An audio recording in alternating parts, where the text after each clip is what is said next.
Hello everybody, how you doing? It's Damon yet again. This time it'll be a wrestling video.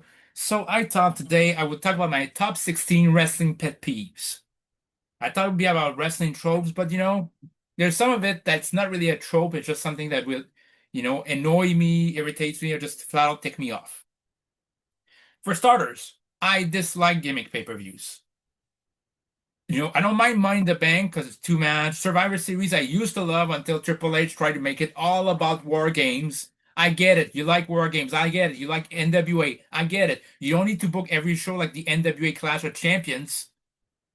I know you worship Ric Flair, but you can't just do, uh, basically a show at Survivor Series with basically four elimination matches and maybe two, three non-elimination matches. You can have your War Games match, but why can't you do a War Game elimination match where five participants, basically 10 participants, when the 10 participants are there, then then the eliminations can occur. Not just one. Every member of the opposite team has to be eliminated through pinfall or submission. Why can't you do that? Anyway, I don't mind when it's Survivor Series done right. The Royal Rumble, evidently. King of the Ring, now there's just one tournament match. It's just five. It's basically like now it's King of Queens of tournaments, like two finalists, two title match, two world title, one women's title match, and that's it. It's like a card that's very minimalist and could easily be a Clash of Champion, or it could be well, Clash of Champion, it could be a Saturday Night Main Event. So it's not as much, but to me, Royal Rumble, Money in the Bank, and Survivor Series done right is like the exception. But Hell in a Cell, every match being an Hell in a Cell is like ridiculous because a lot of them, the the feud doesn't warrant a Hell in a Cell. They just started feuding in Hell in a Cell because of the W Championship or World Championship or Universal Championship. Example: Seth Rollins versus The Fiend. I mean, it ended an Hell in a Cell match was basically out WCW'd by ending in a DQ. The year before, it wasn't just that year. The year before, Braun Strowman cashed in his Money in the Bank match and should have won the Universal title against Roman Reigns, but ended up in a draw when Brock Lesnar just came in and F5 both of them and was the end of the show. 2 years in a row when the Hell in a Cell match at the end was BS. The ending was BS on both shows. I mean, TLC, one match is to be ladder match, despite there's no reason for. One match to be tables match without a reason for. Chairs match, whatever. Even stairs match. Like it didn't need to be. I mean, I remember the Fatal four-way pay-per-view once. Didn't happen more than once, but still. What other, very find out, like, what other gimmick pay-per-views there were? Oh, Elimination Chamber is not bad, I guessed. But it could have just been No Way Out. So this didn't need to be called Elimination Chamber. I prefer No Way Out.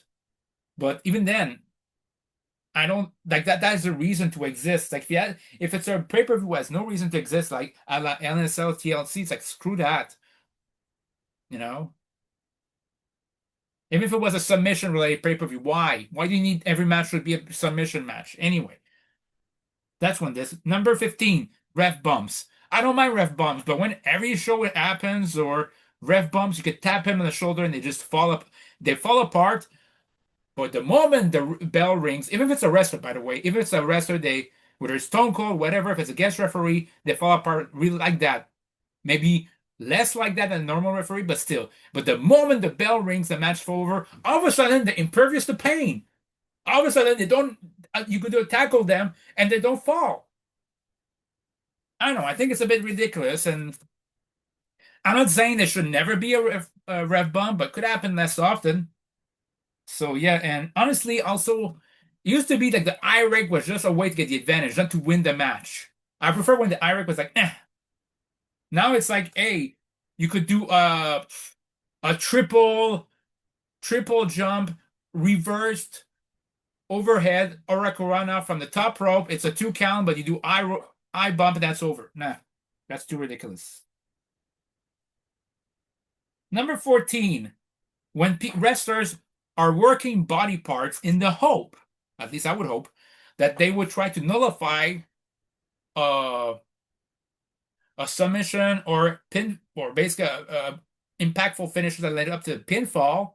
You'd think it basically either nullify the move or it makes sure that it's not the full brunt of the move. And most of the time, in the 90s, that was the point. Now, like, it happens, but hey, maybe it's a super kick. I work on the leg, and he's still gonna super kick, and he'll pin you. He's just gonna sell the knee after the 1, 2, 3, which is ridiculous. Like people can tell a story, and it's like you're right. There, people can be saying that they're more athletic than they used to be, but I don't want more athletic. I want more entertaining, or at least use psychology that basically matches the story told in the ring, or that should be told in the ring. It's not the case. If you work a body part, apart from the early, headlocks, and even the headlocks to the point is just to slow down the other person, to make sure that the person doesn't get too impetuous, doesn't try to outrun you or basically outspeed you. And the same thing with the arm locks. It's basically the beginning, just to make sure they keep you at a certain pace. That I don't expect the arm locks being taken care of at the end, but basically working the legs, working the arms later on should be used in the finish. If not, what's the point? If you work the back, a lot of back breakers, the other person should have a hard time lifting you up because their back hurts. Psychology, people. Anyway, because right now, seeing people do a move, then roll the other person like this, I think you just disregard disbelief. And that might be the reason why both WWE and AEW's viewership is going down because it looks too contrived, you know? Anyway, that's number 13. Number 14. Number 13 is the fans calling about people hating a character who's beloved by the fans, whom you actually like, because his move set is more average than somebody else. For example, I love LA Knight and I love his work in the ring. Some people dislike him just because, oh, he's not as exciting as other people in the ring. I don't care. He makes me care for each one of his moves. Every move of his makes sense. It's a progression. He doesn't use the eye spot and disregard it later on. Every move of his makes sense. And his BFT could be used like that, like a stunner. And I like he doesn't need to hit the kick and the stunner or kick and the BFT. It can just be BFT out of nowhere. I like that. So that will be this. That'd be one of the things like that. Also, number 12, everybody. Everybody in this case has to do a plancha. I remember in 95 when Bret Hart did a plancha. Shawn Michaels was special. It was the cruiserweights in WCW. It happened the first of two matches on single cruiserweights, and that's it. You didn't see them for the rest of the night. Now everybody wants to wrestle like cruiserweights or the TNA X division. And I don't mind this. I like the TNA division, X division, but I also like the cruiserweight division. I also love them because they were in sparse mode. I mean, if you do food, basically, you like it. Maybe, hey, you know what? I like that kind of dessert. I like, let's say, you like, I don't know, Nutella bread with Nutella. Okay, cool. I like Nutella with bread, but will you put any ice cream and then peanuts and after this? No, it's too much. And you're not gonna eat Nutella with bread every day, anytime, every time anyway. You're gonna eat it from time to time. It's not your whole food intake for the week. Same thing there. It shouldn't be everybody's wrestling the same style. In that case, then what's the point? Maybe that's the reason why I really like Gunter, because he's different as hell. Anyway, number 11, again, the fans. And the tribalism of the fans, and I've seen this more on AEW side than WWE, even though there's a lot of WWE people who are tribalists. It basically, if WWE takes care or fires somebody from their roster, they're evil. And sometimes they're all about corporate greed, let's be honest. But if AEW does the same for similar reasons, oh, the wrestlers sucked anyway, Miro sucked anyway. Same company, same fans were saying that WWE mishandled Rusev. Now say that, you know what? Rusev was a problem. He wasn't a problem. Maybe he just didn't believe in jobbing to a lot of nobodies. And quite frankly, truth be told, Tony Khan should have said, no, you're going to job or you're out. It's not the employee's fault that the company, this is Tony Khan, the benevolent Tony Khan, who's not that really benevolent, to be honest with you. It's not their fault if he can't be a boss. And he can't be honest when he's fired Big Swole and stuff like that. He's too insecure just telling the truth. And by the way, like for Rich Olin, wouldn't have gotten fired if the guy simply said nothing. He was just not going to get renewed, just like Big Swole, just like many people haven't been renewed. The WWE, as much as they're very greedy and beyond greedy right now, inhumanly greedy, they don't owe you a job for life. Rich Olin going to GoFundMe is disgusting. That's my key point in this. Like he deserves sympathy there. He deserves basically there. But the moment you open his mouth, you got what you got. Anyway, I hate the opinion that, quite frankly, WWE bad, AEW good. And same the other way around. I just like when I say AEW bad, WWE good. About some of both of those feds have a bad side, have a good side. Okay? But in the end, as much as I can laugh about AEW at times, I'm happy it exists. Because it provides an healthy alternative choice for people. Even if some people will just use it to go back to WWE afterwards. Doesn't matter. TNA might just be there as well. But I just want an healthy place. I just dislike what I like and dislike about AEW as well. Dave Meltzer being biased as hell. People, wrestlers, rather than create a great story in the ring, would rather cater to Dave Meltzer's ratings rather than actual money. You think Hogan and Andre would have been that great? They care about 5 stars from Meltzer. How about you do your story that fits in for that match? I mean, it's like trying to fit in. Basically, you want to do Mr. Smith goes to Washington, but there's gonna have to be a martial arts scene in that movie. You're doing what Mel Gibson and Homer Simpson did in The Simpsons. Okay, that's what you're trying to do with your show. It doesn't make sense, and yet let's do it. Again, I'm gonna go tired there, and I'm gonna go 50 minutes there, and honestly, I don't want to go there. So that's for number. That was this. The next entry would be okay. The next entry. Sorry. It's hitting a move and rolling him afterwards, or rolling her afterwards. Like you hit a power bomb, then you roll him up to do your finisher. Why? You did a power bomb. You want to do a finisher? Fine. First of all, I think the power bomb should be a finisher then.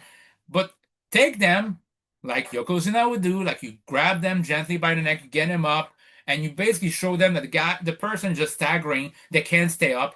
Then you do the finisher. It looks so much more nasty and menacing because the person's already finished, but you want to put the exclamation point. This one just feels like, it wasn't hurting. And wrestlers can be insecure in that case. Oh, he doesn't know how to. This person is never worked a match in his life. Yeah, and I never made a movie in my life, and I can tell a lot of them suck. Just like you never did a movie in your life, and you can say a lot of movies suck. You never managed a restaurant in your life, yet you can say that one of them sucked. You just can't tell what makes a great restaurant and what it's not. You just know what sucked and what doesn't work for you. So in the same thing like this, hey, you know what? Don't roll somebody after they did a power bomb. Pick him up, do a body slam, do a power slam, and that's it. Anyway, I hate when that happened. Number 9, staying around at ringside just to basically to I don't know to receive basically warnings from the referee. I think it's stupid that basically the referee will allow your friends to stand ringside knowing they're going to interfere, knowing that's the only purpose. Because if it's like, oh, even if they don't, they can. Like, why after how many years that, hey, you know what? They're going to still be there. And FY, basically, number 9 is also too many groups that mean nothing today. Yeah, back then we had Truth Commission that meant nothing. But what? In AEW, we had the Trustbusters. Worst name ever, by the way. We have Don Callis' family. It's bad enough that Don Callis, that anus individual, is still in wrestling. And he's trying to get himself over because it didn't work for the last 30 years. So he has to try now. It's bad enough this. We have what? We had the Elite. We had what the other group? We had the Learning Tree. We had the Ops. We have all of them that mean nothing. And especially the Death Riders. They mean nothing and nobody's going to remember them in 2 years and everybody else will be better off without them. Compare this to the New Heart Foundation, NWO, DX, Forceman. Which one are you going to remember? Even the Bloodline, the original Bloodline was like the last great group, and even then it's been around too long. But that's it. Number 8, heel turns when it's revealed that it was all a swerve. Not just a swerve. I can understand a heel turn that's a swerve, basically done right, but it's a heel turn. I was assaulted by the gang that just joined last week for 6 weeks and was assaulted severely to the point of hospitalization. But I joined them because I'm evil. Ha ha ha. That is so stupid. That is Vince Russo special. And it's like if you did this in a movie, people would say, "The hell's your problem?" Because it's not just to me, it's stupid. It's like, the hell is your problem? Do you hate continuity that much? And if a wrestler and basically in an angle and storyline that basically assaults somebody to the point of a specialization, I think the next thing that should happen is the person coming back and destroying the other person and their group. Because it makes no sense. And the only thing it's supposed to do is, hey, you know what? It's supposed to just make sure that, hey, you know what? You're going to tune in. Yeah, you're going to tune in for what? Because they realize how stupid it is. Logical and predictable is not always bad. This is just like trying to do, this is the equivalent to me of Freddie Prinze Jr. being the villain in I Know What You Did Last Summer 3. It's swerve for the sake of swerve, but nothing makes sense. It doesn't make sense. So yeah. Number 7, no DQ match in 4 ways, 3 ways, or DQs on the outside. I mean, you can do anything you want 3 ways and 4 ways. But in Hell in a Cell, I mean, you could basically hit somebody, badger them to the point of very much, I don't know just how much. Oh, it's a 3 way. Oh, it's a 4 way. Even SummerSlam 89, that basically I think the Warrior hit Rude with the belt. Jesse Ventura asked him, why didn't he get just disqualified? Tony Schiavone said, hey, but it's on it's outside the ring, so it doesn't matter. And just responds, Jesse Ventura said, so because he's outside the ring, can do anything he wants? What if he want to do something else on the outside the ring? Would he still be disqualified? Jesse Ventura, the voice of reason, and he still be the voice of reason now. Best commentator today. Even if he doesn't do it as much. But still, that bothers me. Okay. Okay, what was the other one? Sorry, I'm just looking. Number 6. People who choose as people. Sorry, just reading this, and I don't remember what is this. Mm. Oh yeah, people would choose people who to pin rather than pin the person who's down in front of you. You basically 2 people have been hit at finisher. You're the only one left. Why don't you try pinning both? You know, or why after they hit with both finisher, you don't basically make sure that you slide out the other person and pin them. Oh, there's not going to come back. Whatever. It's like learn from it because right now finishers are. You talk about attendance. I say finishers are all-time importance low. They don't mean anything anymore. So same thing there. You should take care of that. Speaking of which, number 5. Well, before that number about finishers, number 5. Stupid babyface that learned from nothing. I know it's a Jason Solomon special, basically counting up the dumb babyface syndrome, but he mentioned more AJ Styles, who was nutted so many times by Shinsuke Nakamura never put on a cup. I go on one step beyond about staying in WCW. How many times been turned on? He's been betrayed by Ric Flair every time. Oh, I'll trust you, Ric Flair. He just turned you against you in 1990. He beat you up with his group. Oh, I'll trust you back in 1993. He betrayed him at, I think it was what, Slamboree 94 to win, to unify the 2 world titles. Oh, I know you're getting insulted. You have a feud with your best friend Arn Anderson and Brian Pillman. For some reason, I'll be your partner. I'll win Havoc 1995, and he gets betrayed. How many times Sting has been betrayed by Ric Flair? It's hilarious. I was expecting basically that it was about time Sting betrayed Ric Flair. It never happened. Anyway, like Sting's character was always like very, very, before he became the Crow, he was very, very naive. I wouldn't say naive. I think it was just stupid at this point. Like, there's maybe other examples, but there are 2 ones that come to mind. Not number 4. This one talk about finishers. Finishers that do not mean anything anymore. I mean, Crossroads, often he has to do it 3 times. What else? Even finishers, even AEW, like you see Ricochet do his finisher many times. You see Lashley doesn't, but you see Hangman Adam Page has to do 2, 3 finishers to win a match. Kazuchika Okada, sorry. He's a damn good wrestler who has his finishers inversed. His spinning tombstone should be the finisher. His Rainmaker should be the setup. But even then, he has to do several of them to win. Like it used to mean something when at WrestleMania somebody kicked out. When Rock kicked out the Stone Cold Stunner at WrestleMania 15 was a shock. Now today it'd be expected. And I know it was ridiculous also when basically, you know, Roman Reigns kicked out at F5 at WrestleMania 34. Like it was stupid.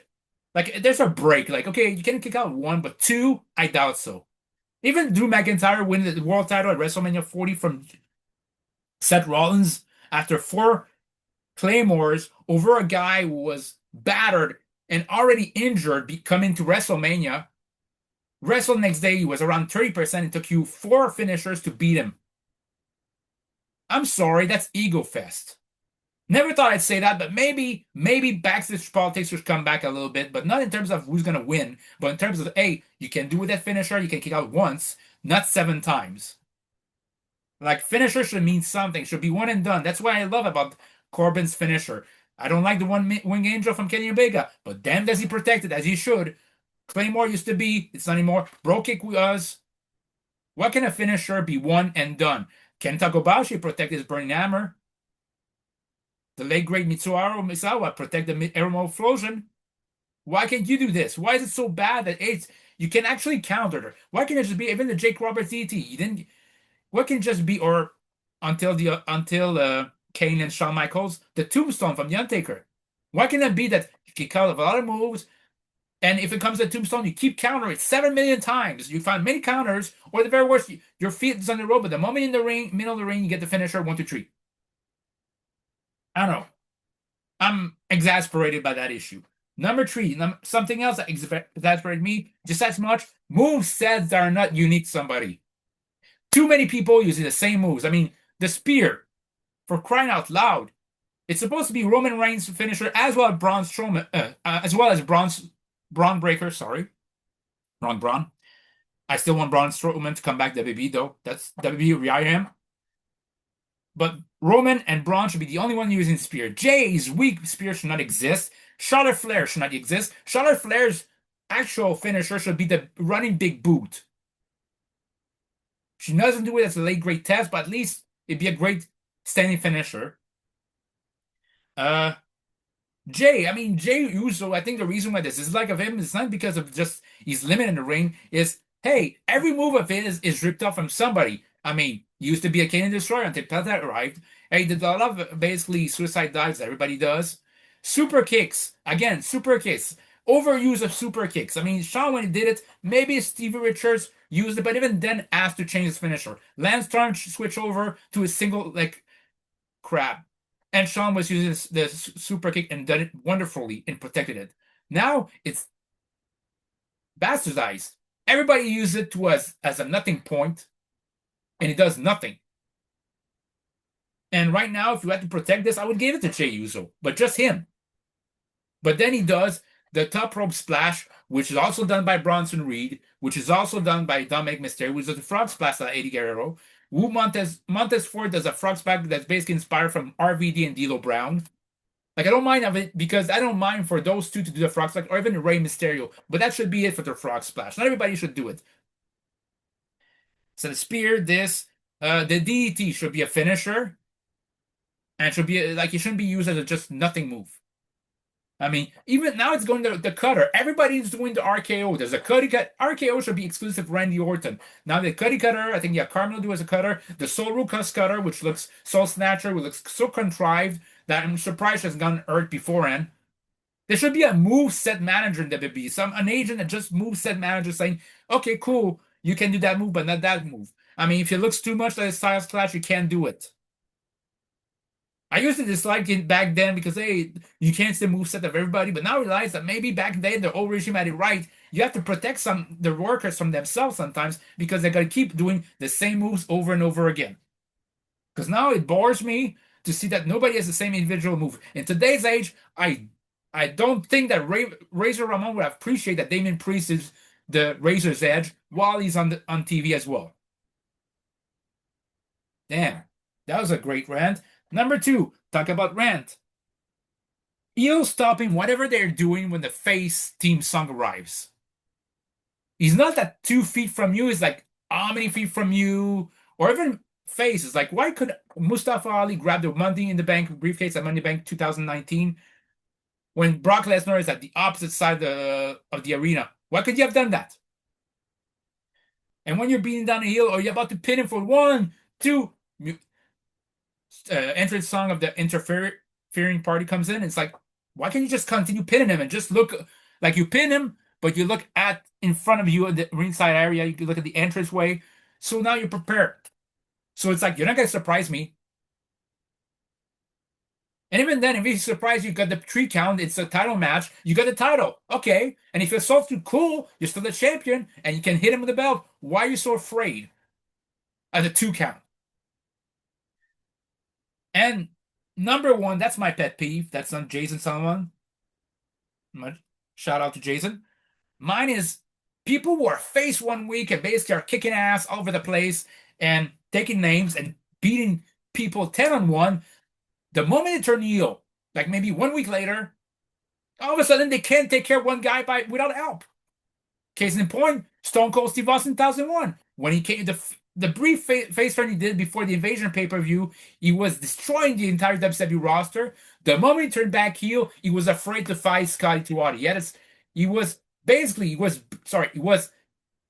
barely confident enough to face Scotty Tuati. Like, I understand Stone Cold turned heel, but doesn't mean all of a sudden he became a coward. It, it's a great character. The character that he had basically and he was hilarious, but didn't fit Stone Cold Steve Austin. It felt like an upper mid carder, not a main eventer. And that's my list. Like face that turn basically eels all of a sudden forgot that basically they become cowards. Maybe it's a bit smarter, but they become super cowards, and the other way around. If it's an eel that basically was afraid of his own shadow, the moment they turn face, they can take on 10 guys. Miz in 2023, 2 years ago, he turned face on the Imperium. Up until that point, he had trouble taking care of Snoop Dogg or an injured Shane McMahon at WrestleMania. The moment he turns face, he's able to hold his own against the entire Imperium, which includes Gunter. Ridiculous. Like having some consistency, like having some weeks we can hold his own, whatever, even if he's an eel, that makes sense. But in this case, no. And I think the Miz deserves more respect, but you gotta turn him right. You gotta turn him as a face right. And those are my thoughts about my top 16 wrestling pet peeves. Let me know what you think in the comments down below. See you guys later.